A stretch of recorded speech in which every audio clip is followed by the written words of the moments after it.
Hey, things they happen for this Niger. This video I'm about to show you now, terrible thing happen. The person own mama, biological mother, want to use the gear for ritual. Say the mama na winch. So as he tried to use the daughter for spiritual way, the thing no work out. And the mama carry cutlass, physical, he want kill the daughter. Watch the video by yourself. Let me not talk much. This girl's hand was cut off by her own biological mother because of witchcraft, and today, this beautiful girl is struggling to live a comfortable life. Hi, my name is Lori Smart Emmanuel. I'm like this because my mother cut off my two hands. Glory, I can't believe that your mother would do something like this to you. What really happened? What did you do? I did nothing to her. Then why would she do something like this to you? A type of witchcraft. You say what? Witchcraft. Witchcraft from where? You or her? From my mother. Wow. So what did she say? After this incident, so she started confessing that they have asked her to bring me to the coven for a long time. That after killing me there physically, spiritually, I'm still okay, after they've killed you there spiritually, that you are still alive. Yes, physically, I'm still alive. So they have to kill me physically. Okay, sorry, can the father come? I think she's having difficulty explaining. Okay, sir, you are the father of this child? Yes, I'm the biological father. Okay, I'm sorry, can you explain what really happened to her? Why would your wife cut off her own hands? It's a tale of tragedy because I never knew that she's a witch. And after doing this, she now come to confess that they have been worrying her in the coven because of Glory. So she cannot otherwise do anything in order to produce Glory. Instead, she used cutlass to condemn her hand if she will die, in order for her to be free in the coven. Wow, that is really, really sad. So, what about your wife? Where is she right now? After the incident, when Glory returned from the hospital, she came to visit Glory and found that Glory is in this situation. Then she left home and take poison and kill herself. Man, this is really sad. So I would like Glory, can you narrate what really happened on the day that your mother used the cutlass on you? Is that okay? Can you talk about it? Okay. On that very day, I woke up at 2 o'clock in the midnight. So I asked her to give me phone touch. My father said I should go along with her, that going along with her will be better. So I went along with her in the back of our house because the building is a passage house. There is no toilet and bathroom inside. So we went to the back of the house. My hair is called urinating. So the next thing I heard from my mother is the sound of matches trying to cut away my neck. Trying to cut your neck? Yes, trying to cut off my head. So when I was preventing my head, that's how I lost my two hands. Wow, and the mark on your face, it means that she was aiming for your neck. Yeah. Yes. So your mother used cutlass to hit you 3 times on your face? Yes. And then she cut off your 2 hands? Yes. Wow, so did nobody intervene? Nobody tried to help you or what? No, because it's already late. Your father did not hear you screaming? No, my father did not hear me early because we are already at the back of the building. Okay, we are at the back of the building. So why didn't you hear her screaming? I mean, it's 2 a.m. at night. Everyone will be very, very quiet. Why didn't you hear her? Really, I was at the inner room when I heard a small noise. That was when she cut her mouth. So she was unable to shout. Then before I could run outside, when I heard a small voice, before I could be able to run about an inch, I could only find the half hand on the ground. So I ran straight to her. When I get there, I saw that Glory was lying on the ground. Then herself was even, she raised the cutlass in order to just to cut off the neck. When I get there, then I handled the cutlass and we dragged the cutlass before I took the cutlass from her and shouted before people ran outside and rescued us. Wow, this is really sad. I'm really concerned because this is a mother to daughter's relationship. Mothers are meant to protect their own children. Why would she do something like this? Was she having any form of mental illness? She performed as a mentor, but that is not the problem. She used mentor to cover herself. She's a witch. She was one that confessed that she's a witch. Of course. Her own mouth. Of course. And that for a long time they have been troubling her in the Kobo to fetch glory. And she tried all her best, but she couldn't, since she decided to do it physically. Well, I think this is the case of a lot of... I've heard of the case of witchcraft across Nigeria. And whenever a witch is being caught in the act, they start behaving like they have mental issues. And they begin to gain sympathy of the public that, oh, this person is mentally unstable. You understand me? I think that's what happened. So now let's go back to that night when this whole incident happened. What was the next thing you did when you found Glory lying unconscious? Well, I could not do anything rather than carrying her to the nearby hospital. When we get to the hospital, they found that they cannot be able to give any treatment to her. So they have to return me back. So I left there to another hospital. Not until about 5 hospitals I visited, nowhere they was able to admit us. You mean you took her to 5 hospitals that day? No, the day the incident happened, I took her to Cottage Hospital in Auburn. So they couldn't, the doctor was unable to take any treatment. So I have to carry her back to our house again. When they break, I have to take her to this Uronigbe General Hospital. They couldn't admit us. Then I took her to Obiaroko General Hospital. Same thing. Then we left for Eku. That same day? That same day. The same thing happened. They know where they was unable to reach where she is. So I have to take her to the village. Getting to the village, our family gathered together and see her. They said that she's not going to survive, that she must die. So they have to put her inside one of the condemned room, so that she will die there. So after about 3 days, she keep calling me, Daddy, even if my mother happened to do me like this, you cannot be able to abandon me like this. Take me away from here, I will survive. She was still in the same clothes? Yes. Was she eating? No. No food, no water? No, only water used to pass through the air. Through the ear. She took water through the ear. Because there is no mouth any longer. The whole teeth was condemned. So that is how it happens. Before we left for... before I was advised to manage and take her to the Delta State teaching hospital. Then I took her to the teaching hospital.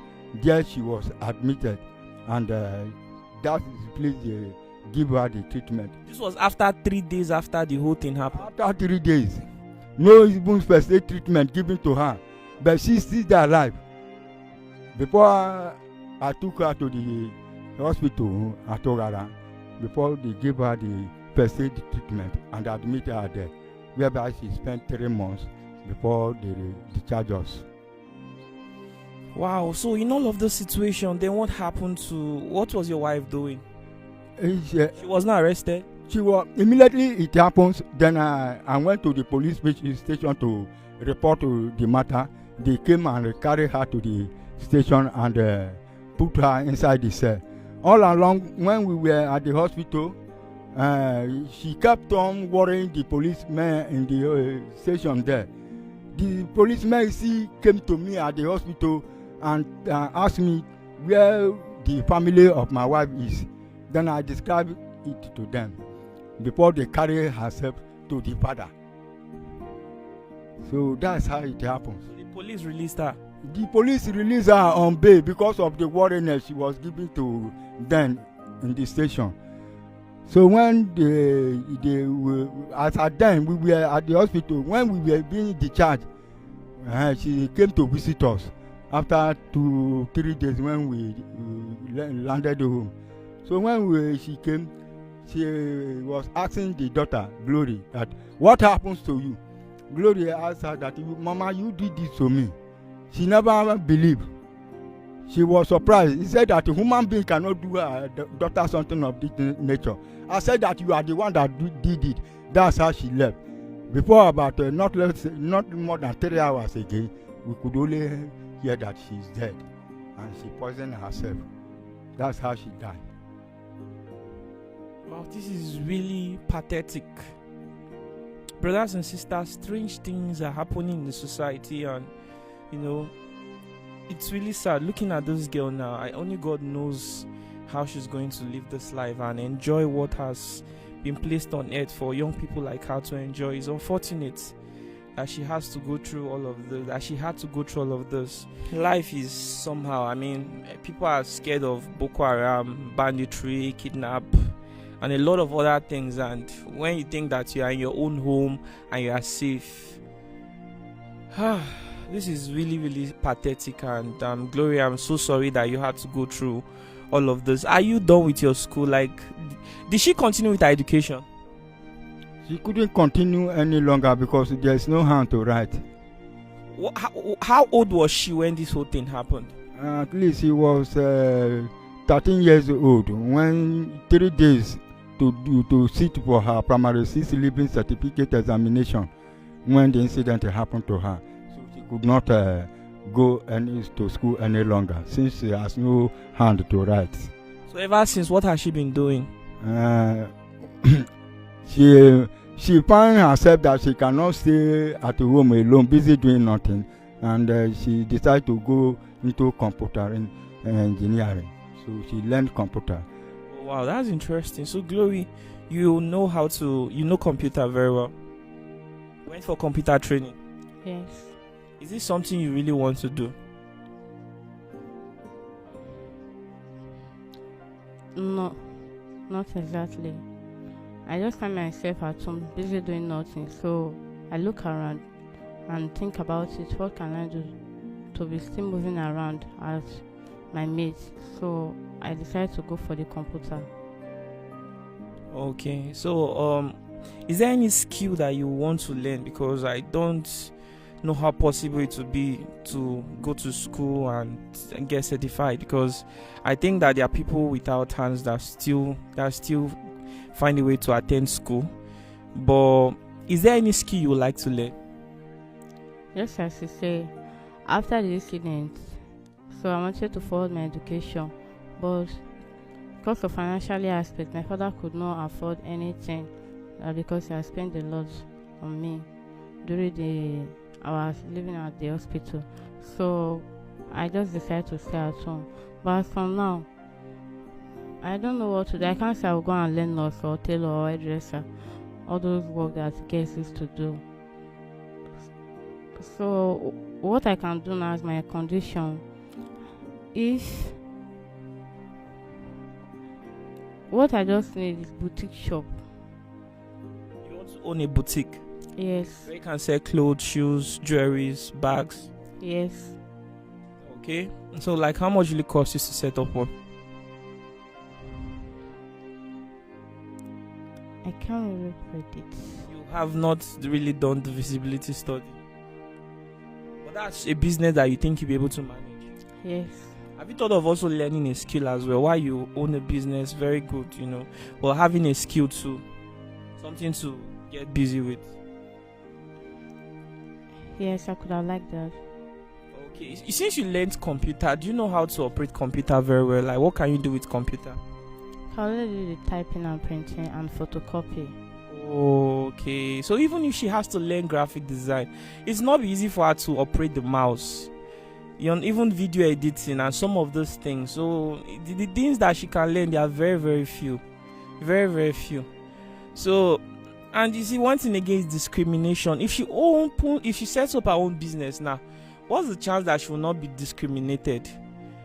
Do you understand? If somebody sees that, the person who owns the shop does not have hands, they might just want to check the next door. So I really don't know how this girl is going to cope with her life. Sincerely, Gloria, I'm so sorry that this happened to you. I'm really, really, really sorry about this. How can we help this girl? Pastor, you are the one that told me about this girl's situation. You've heard everything that the father said. Do you think there's anything missing out from the story? Well, they've said the reality as it happens. So everything they've said is actually what we heard that has happened according to the father and the daughter and the people in the compound on the day of the incident. Okay, now I'd like to ask you, what's your comment about witchcraft?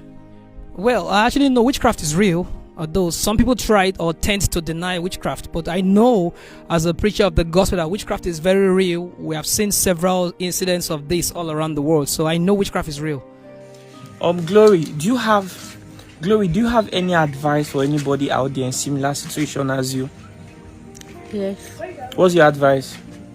My advice to them is that no condition is permanent in this life. That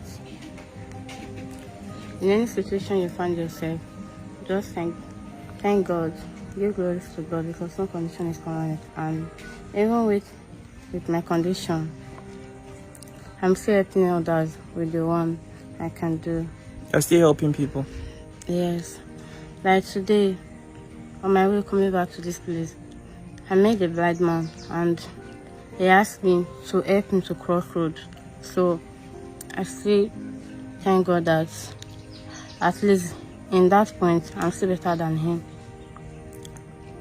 Sorry, I didn't hear you. You met who? A blind man. A blind man, and then he told you to help him to cross the road. Yes. Wow, that's so nice. Wow, so you're contributing to society, right? Or I give you some smile. Are you going to smile? All right, bye-bye. This is from Glory Smart. You've seen her lifestyle. You can see how pathetic it is, and she's a very strong, very spirited person. I hope that she's going to enjoy the future of what is yet to come, and I hope that this video is going to bring her blessing and prosperity. Amen. Okay, bye-bye. See you. Bye-bye. Bye-bye, everyone.